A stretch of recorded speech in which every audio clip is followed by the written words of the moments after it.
The silver ships appeared in Earth's atmosphere without warning, hovering silently above major cities worldwide. After 3 days of global panic and military standoffs, they finally made contact, requesting to speak with humanity's leaders. Dr. Kim Jin-woo adjusted his glasses nervously as he prepared to meet the alien delegation.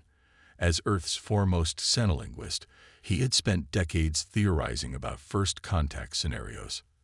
Now, standing on the landing pad outside Seoul with sweating palms, theory was becoming reality. "Remember your training," whispered President Park beside him. Her face betrayed none of the anxiety that had kept Earth's leaders awake for days. "We represent all of humanity today." The air hummed as a smaller craft descended from the mothership. It touched down without a sound, its metallic surface reflecting the morning sun. A seam appeared in its smooth hull, widening into a doorway. The Talari emerged, tall and graceful. Their skin shimmered with a faint blue iridescence, and their 4 eyes blinked in sequence as they adjusted to Earth's light. The leader stepped forward, raising both hands in what appeared to be a universal gesture of peace. "We bring greetings from the Talari Collective," the alien said in perfect Korean, shocking the assembled humans. "I am Ambassador Noth." Dr. Kim stepped forward. "How is it possible you speak our language?" Noth's mouth curved in what might have been a smile. "We have observed your world for some time. Your broadcast signals travel far into space." General Lee shifted uncomfortably behind the president. "That means they've been watching us for decades," he muttered. His hand never strayed far from his sidearm. The next week passed in a whirlwind of diplomatic meetings. The Talari claimed to be travelers seeking peaceful exchange with newly discovered civilizations. They offered technological gifts that dazzled even Earth's most brilliant scientists. "This medical scanner can detect cancer at the cellular level," Dr. Kim explained to President Park during a private briefing. He held up a small device no larger than his palm. "And they shared preliminary designs for faster-than-light travel. This technology is centuries beyond our own." President Park frowned. "And what do they want in return?" "They say they only want cultural exchange. Art, music, literature, and permission to establish embassies." "Nobody gives something for nothing," General Lee interjected. "I don't trust them." Despite military concerns, the allure of Talari technology was too great to resist. Within weeks, agreements were signed, and construction began on alien embassies in 30 major cities. Dr. Kim was appointed as the primary human liaison. He spent his days with Ambassador Noth, learning about Talari culture and sharing human history. The aliens seemed particularly interested in Earth's natural resources and population centers. "Your planet is remarkably diverse," Noth commented one afternoon as they reviewed global maps. "So much water, so many minerals. Your species is fortunate." "We haven't always been good stewards," Dr. Kim admitted. "Perhaps your people can help us do better." 3 months after first contact, Talari medical technology began curing diseases thought incurable. Their energy innovations solved power shortages across developing nations. Public opinion polls showed overwhelming support for the alien visitors. Yet there were oddities that troubled Dr. Kim. No human had ever been permitted inside Talari living quarters. Requests to visit their homeworld were politely but firmly declined, and sometimes he caught Noth studying human reactions with an intensity that seemed calculating rather than curious. One evening, Dr. Kim tried to enter the embassy's east wing to deliver some cultural documents. A Talari guard blocked his path. "This area is restricted," the alien said flatly. "But Ambassador Noth is expecting these materials," Dr. Kim replied. "I will deliver them. Humans are not permitted beyond this point." Later that night, as he drove home, Dr. Kim noticed a faint blue glow from the embassy roof, some kind of transmission being sent to the mothership. He mentioned this to General Lee the next day. "I've been tracking their communications," Lee confided. "They're sending massive data packets daily, far more than cultural exchange would require." "What do you think they're really after?" Dr. Kim asked. General Lee's expression darkened. "I don't know, but I intend to find out before it's too late. The world celebrated the third anniversary of the Talari arrival with grand parades and speeches about interspecies friendship. Dr. Kim watched the festivities from his office window, a frown deepening on his face. Something had changed in the past year. The aliens were still polite, still generous with their technology, but they had become more secretive. More Talari ships arrived monthly, and their compounds grew larger in every major city. Dr. Kim's phone buzzed with a message from an unknown number. Museum of Science, Planetarium, 11 p.m. Come alone. Critical information. He hesitated, then deleted the message. That night, Dr. Kim slipped into the darkened planetarium, heart pounding. He jumped when a slim figure emerged from behind a model of Jupiter. Dr. Kim, the figure whispered. I am Reth, Biological Systems Engineer on Ambassador Nuth's staff. The Talari looked different from the others, smaller, with a slight tremor in his hands. His 4 eyes darted nervously toward the exits. Why the secrecy? Dr. Kim asked. They would kill me for speaking to you. Reth produced a small device and projected holographic schematics into the air. They're lying to you, to all humans. Dr. Kim studied the complex diagrams. What am I looking at? The medical scanners we gave your people. See this component? Reth pointed to a tiny section. It's not for healing. It's for surveillance. Dr. Kim felt his stomach tighten. What kind of surveillance? They're mapping everything. Your power grids, defense systems, population centers. The devices report back to our ships. Reth's voice trembled. I cannot be part of this deception. My people should seek alliance, not conquest. Conquest, Dr. Kim whispered. I've already said too much. Reth pressed a data chip into Dr. Kim's hand. The evidence is here. But be careful. They monitor communications. The Talari slipped away, leaving Dr. Kim alone with terrible knowledge and a decision to make. After a sleepless night, Dr. Kim contacted 3 people he trusted completely. They met at his home, with cell phones left in a lead-lined box in another room. This is Engineer June, Dr. Kim said, introducing a young woman with sharp eyes and scarred hands. One of our best reverse engineers. This is Sun, cybersecurity expert formerly with National Intelligence, and Major Han from Special Forces. Why the cloak and dagger routine? Han asked, his military posture rigid even in civilian clothes. Dr. Kim played Reth's recording and displayed the schematics. We need to verify this claim without alerting the Talari. Sun whistled softly. If this is true, we're compromised on a global scale. June took the data chip. I need a secure lab. Somewhere off the grid. Major Han nodded. I know a place. 2 days later, they gathered in an abandoned military bunker outside the city. June had disassembled several Talari medical devices. Under a powerful microscope, the truth was revealed. Microscopic transmitters, cleverly disguised as healing components. They're in everything they've given us, June said, her face pale.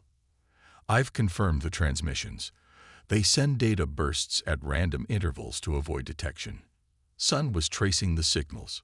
They're being relayed to the mothership, then somewhere beyond our solar system. The volume of data is enormous.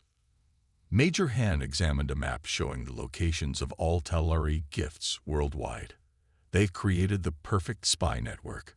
We've installed their surveillance devices in our own homes, hospitals, and military bases.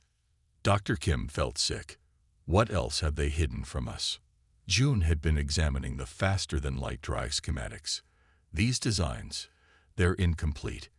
If we had built this as provided, it would have failed catastrophically upon activation.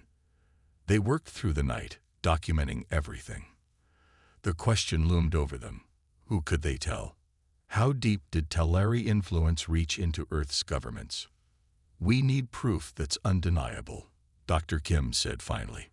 And we need to find out their true purpose here. As dawn broke, they made a pact. They would form a secret resistance, gathering evidence and allies carefully. The fate of humanity might depend on their ability to uncover the full extent of the Talari deception. When Dr. Kim returned to the alien embassy that morning, Ambassador Noth greeted him with the same pleasant expression as always. But now Dr. Kim noticed how the alien's secondary eyes tracked his movements with predatory focus. "Is everything well, Doctor?" Noth asked. "You seem troubled." Dr. Kim forced a smile. "Just working too hard. The cultural exchange project is demanding." "Indeed," Noth replied. "But remember, good things come to those who open themselves fully to new possibilities." The threat beneath the pleasant words could not have been clearer. 6 months of secret work had prepared Dr. Kim's team for the worst, but not for how quickly it would come. The Global Cooperation Summit gathered every world leader in Tokyo to celebrate humanity's golden age of alien partnership. Dr. Kim watched the broadcast with growing dread from the secure bunker outside Busan. "They're all there," Major Han said, pointing to the screen showing presidents, prime ministers, and military chiefs seated alongside Talari ambassadors. Every decision-maker on Earth in one room.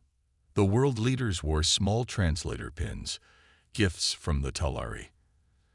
Dr. Kim's team had discovered these contained not just translation software, but dormant nanites.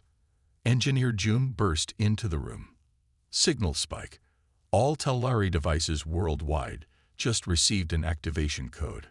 On screen, chaos erupted. World leaders clutched their throats and collapsed.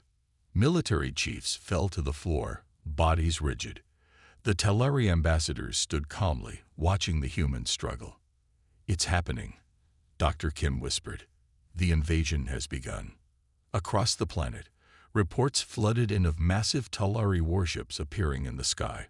Unlike the sleek diplomatic vessels, these were bristling with weapons.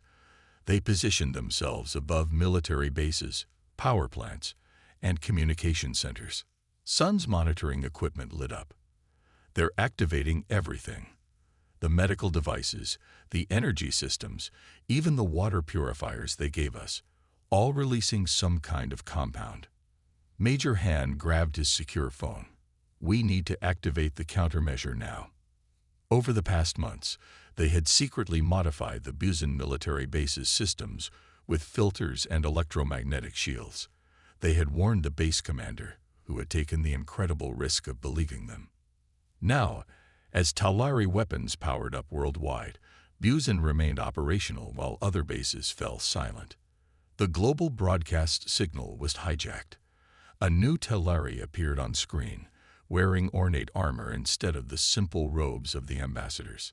"People of Earth," he announced, "I am Commander Krell of the Talari Dominion. Your planet is now our property. Your leaders have been neutralized. Your military forces are disabled.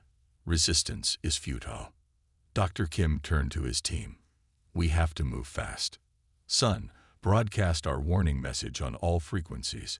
June, activate the shield network for the civilian centers we prepared. Major Han, contact all the military personnel we've quietly briefed." They had prepared for this moment, building a shadow network of people who suspected the truth. Now they would see if it was enough. Reports of devastation poured in. Seoul, London, New York, all under attack.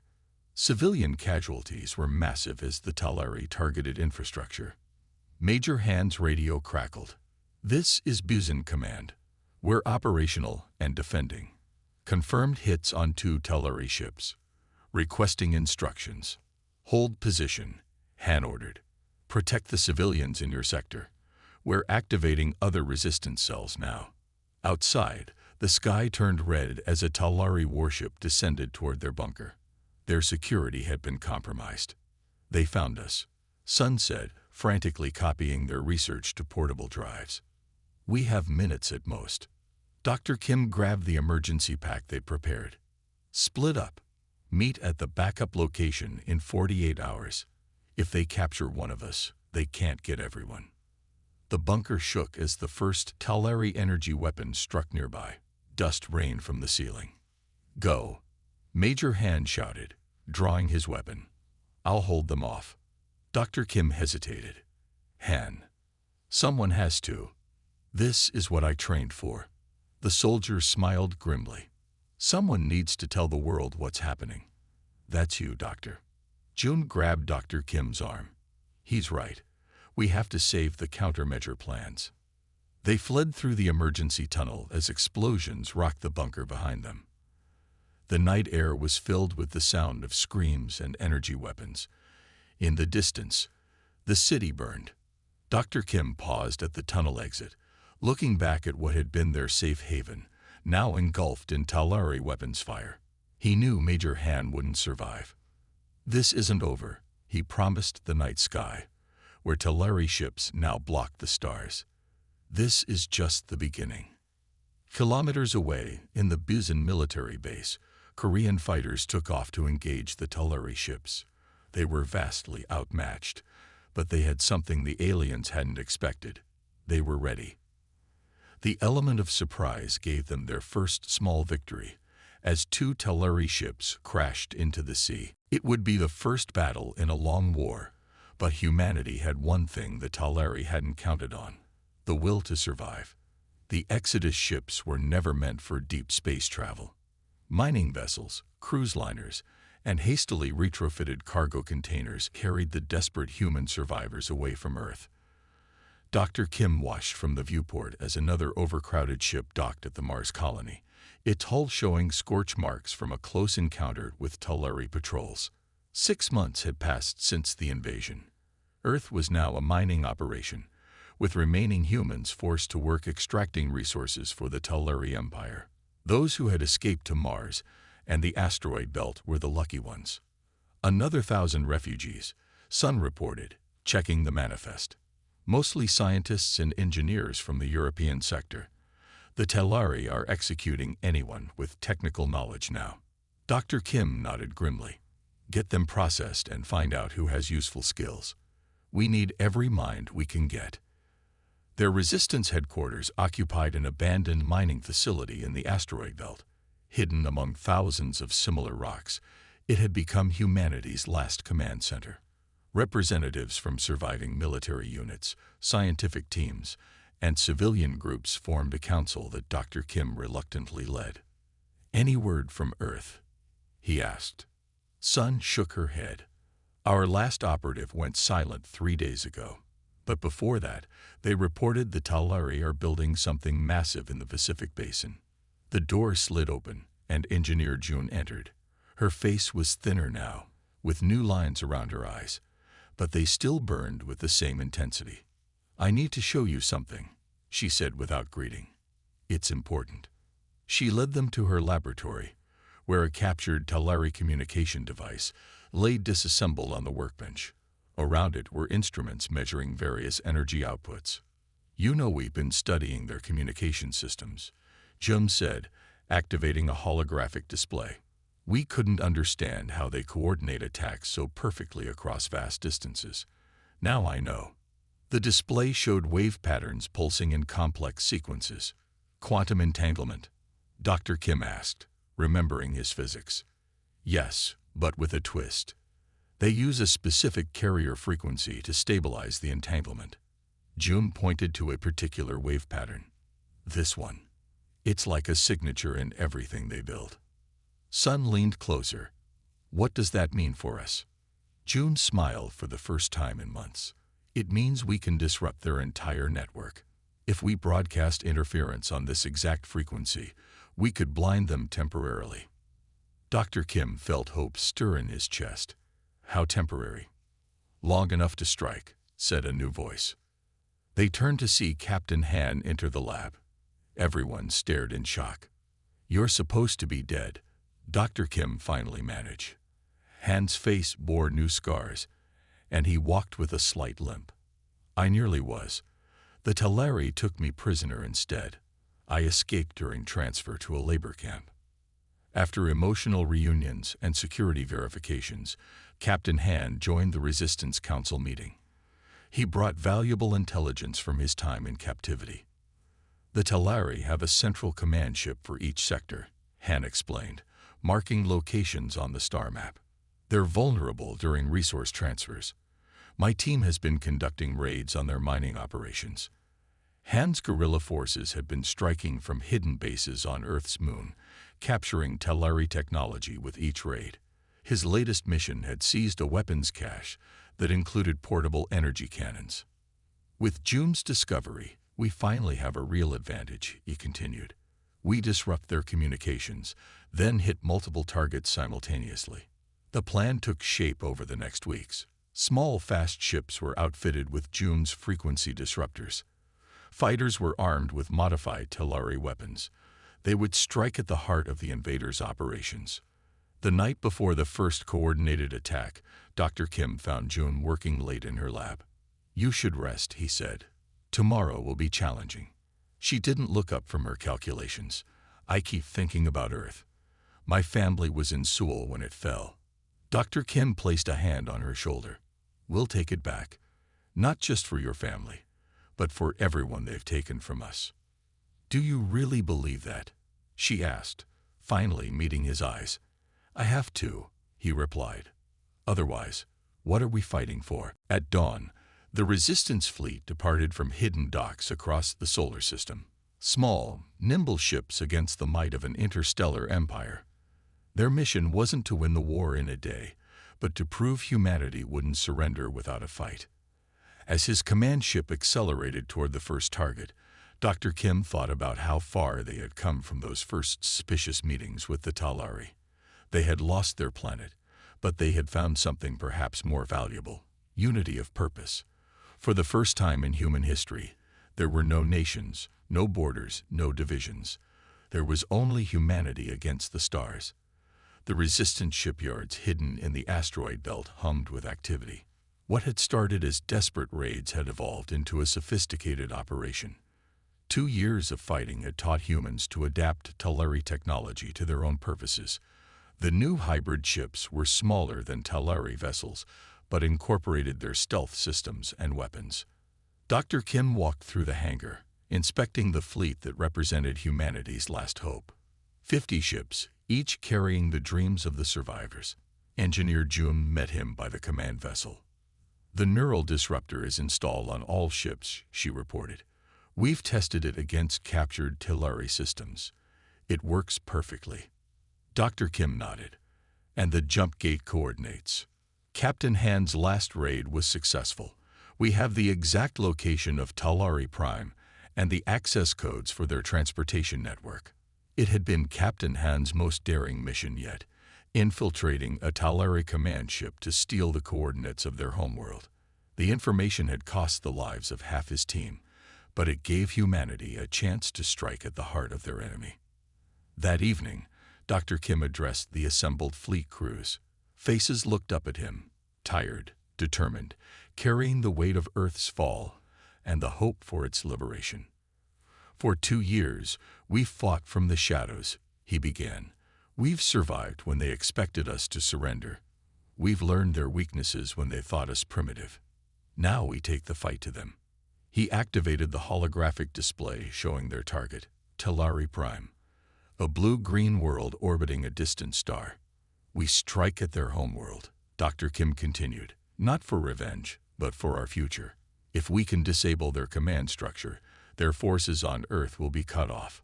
This is our chance to reclaim our home." The plan was audacious. They would use a captured jump gate, the Talari's own faster-than-light transportation network, to travel directly to Talari Prime. June's neural disruptor would target the specific frequency their entire civilization relied upon for their neural-linked technology. The fleet launched silently, each ship carrying a piece of the weapon that could save humanity. As they approached the jump gate, a massive ring floating in space, Talari patrol ships appeared. "They've spotted us," Sun called from the communication station. "Defense grid activating." "All ships, engage stealth systems," Dr. Kim ordered. "Proceed to the gate at maximum speed." The human vessels seemed to fade from view as their hybrid stealth technology activated. The Talari patrols fired blindly into space, but the Resistance ships slipped past them toward the gate. "Inputting jump coordinates," Jum announced, her fingers dancing across the alien interface they'd modified for human use. Gate activation in 5 seconds. The massive ring began to glow with energy, forming a swirling portal at its center. One by one, the human ships entered the gate, experiencing the strange sensation of faster-than-light travel. Stars stretched into lines, then vanished entirely as they passed through dimensions humans had never experienced before. When they emerged, a new world filled their view screens. Talari Prime, whispered Dr. Kim. The planet's amber oceans and white cities spread beneath them, beautiful and alien. They never expected us to reach this far. Indeed, there were few defenses in orbit. The Talari had never been attacked at their homeworld before. Their arrogance would be their downfall. No detection yet, Sun reported. They don't see us. Move into position, Dr. Kim ordered. All ships, prepare neural disruptors. The fleet spread out, taking strategic positions above the major population centers. On the command ship, Joan made final adjustments to the main disruptor. This will affect all neural-linked technology on the planet, she explained. Their weapons, communications, everything that runs on their quantum network. What about civilian systems? Dr. Kim asked. Jun hesitated. Those too. Hospitals, transportation, everything. Dr. Kim closed his eyes briefly. We gave them a chance for peace. They chose conquest. He gave the order. Activate the disruptor. Jun pressed the sequence. For a moment, nothing seemed to happen. Then, across the planet's surface, lights began to flicker and go dark. Defense platforms in orbit suddenly stopped tracking. Communication channels filled with confused Talari voices. It's working, Sun reported. Their systems are failing planet-wide. On the surface below, panic spread through the Talari cities as their neural interfaces went offline. A species that had integrated technology into every aspect of their lives suddenly found themselves disconnected and vulnerable. All ships, move to Phase 2, Dr. Kim ordered. Begin orbital insertion. We take their command centers intact. The resistance fleet descended toward Talari Prime, their weapons armed but not yet firing. They hadn't come to destroy, but to liberate, not just Earth, but the future of humanity. Talari Prime's orbital defense platforms were massive structures, bristling with weapons that had never been fired in anger. Now they were under human control. Dr. Kim stood on the command deck of the largest platform, watching as resistance fighters secured Talari crew members. The aliens' 4 eyes blinked rapidly in fear and confusion as their neural implants remained offline. Status report. Dr. Kim called to Sun, who was working at the communication station. We have control of all orbital platforms. Ground teams have secured the planetary defense headquarters. Captain Han reports the capital city's government complex is surrounded. She looked up with a grim smile. And we've located Commander Krell in the Central Command Center. Dr. Kim's expression hardened. He remembered the broadcast 3 years ago, when Krell had calmly announced human subjugation. I'm going down there, he decided. Keep the neural disruptor active. If anything changes, be prepared to evacuate our forces. The shuttle ride to the surface was tense. Through the viewport, Dr. Kim could see the beautiful landscape of Talari Prime. Rolling hills covered in silver vegetation, amber oceans, and elegant white cities. It looked peaceful, nothing like the war-ravaged Earth they had left behind. The Central Command Center was a towering spire in the heart of the capital. Captain Han met Dr. Kim at the landing pad, his battle armor showing fresh scorch marks. We've secured all levels, Han reported. Krell is in the war room. He's demanding to speak with whoever is in charge. Then let's not keep him waiting, Dr. Kim replied. They rode the gravity lift to the top floor. Resistance fighters stood guard over Talari officers, who sat with their hands bound. The fear in their alien eyes was something Dr. Kim had never seen before. The Talari had always appeared so confident, so superior. Commander Krell waited in the central war room, still standing tall despite the human weapons pointed at him.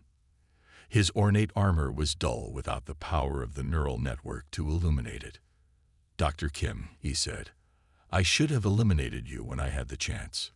Why Earth? Dr. Kim demanded, coming straight to the point. Of all the worlds you could have conquered, why ours?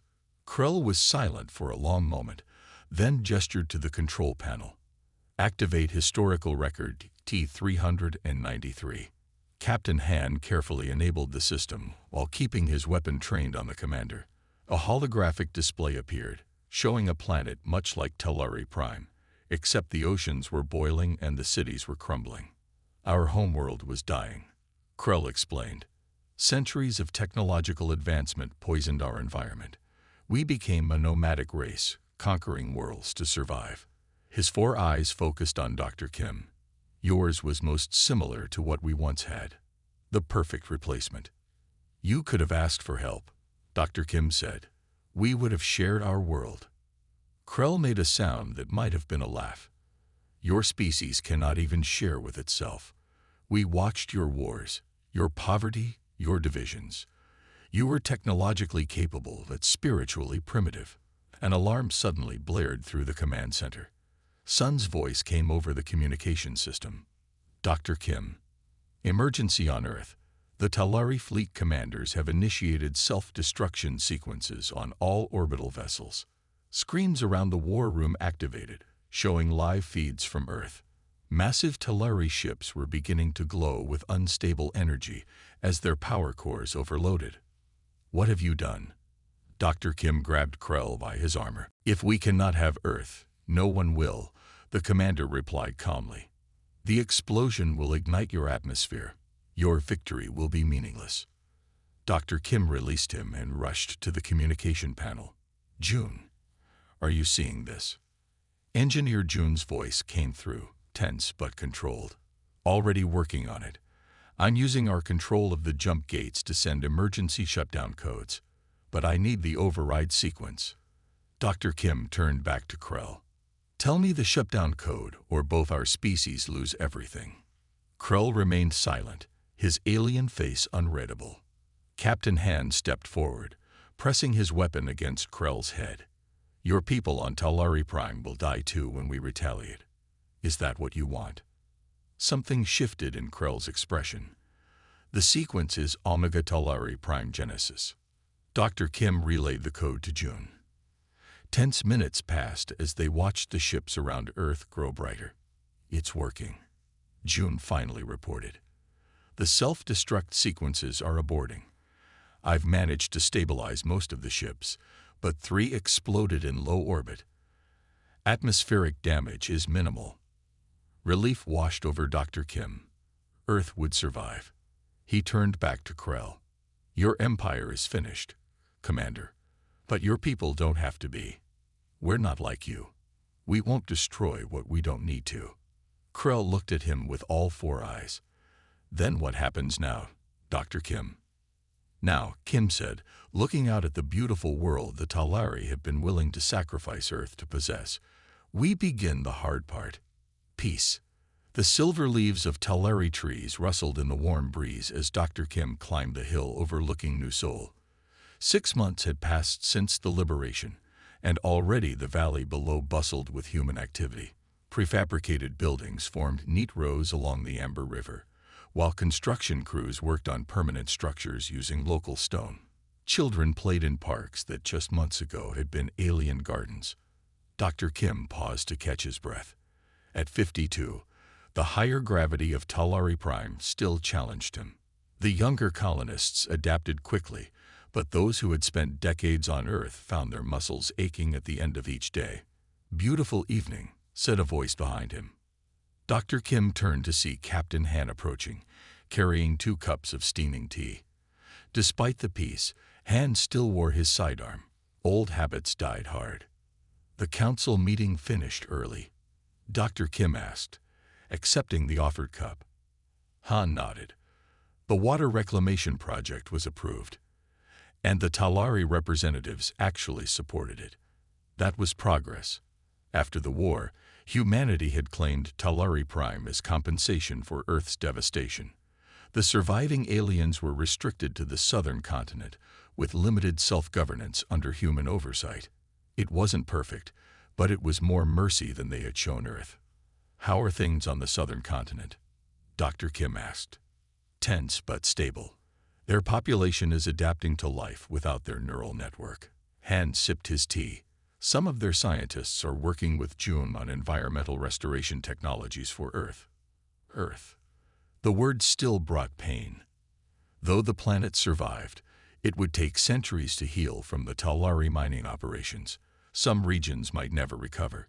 Small human settlements were being established in the least damaged areas, but most survivors had chosen to start fresh on Talari Prime. Below them, the lights of New Seoul began to flicker on as dusk approached. The city was named after the Korean capital that had been among the first to fall in the invasion. Other human settlements spread across the northern hemisphere: New London, New Lagos, New Mumbai, each carrying the legacy of Earth's lost cities. "Remember when we met?" Han asked suddenly. "At the first diplomatic reception for the Talari." Dr. Kim smiled. "You were so suspicious, refused to eat their food." "And I was right to be suspicious," Han pointed out. "Yes, you were." Dr. Kim's smile faded. "I often wonder if we could have prevented it all. If we'd been more careful from the beginning." Han shook his head. "They planned their deception too well. But we learned from it." He gestured to the settlement below. "Look at what we've built here. Not just homes, but a new way of living." It was true. The colonies on Talari Prime weren't divided by old Earth nations or ideologies. Necessity had forced humanity to collaborate in ways they never had before. The Planetary Council included representatives from all human settlements and even 3 Talari observers. Old enemies worked side by side, united by their shared experience.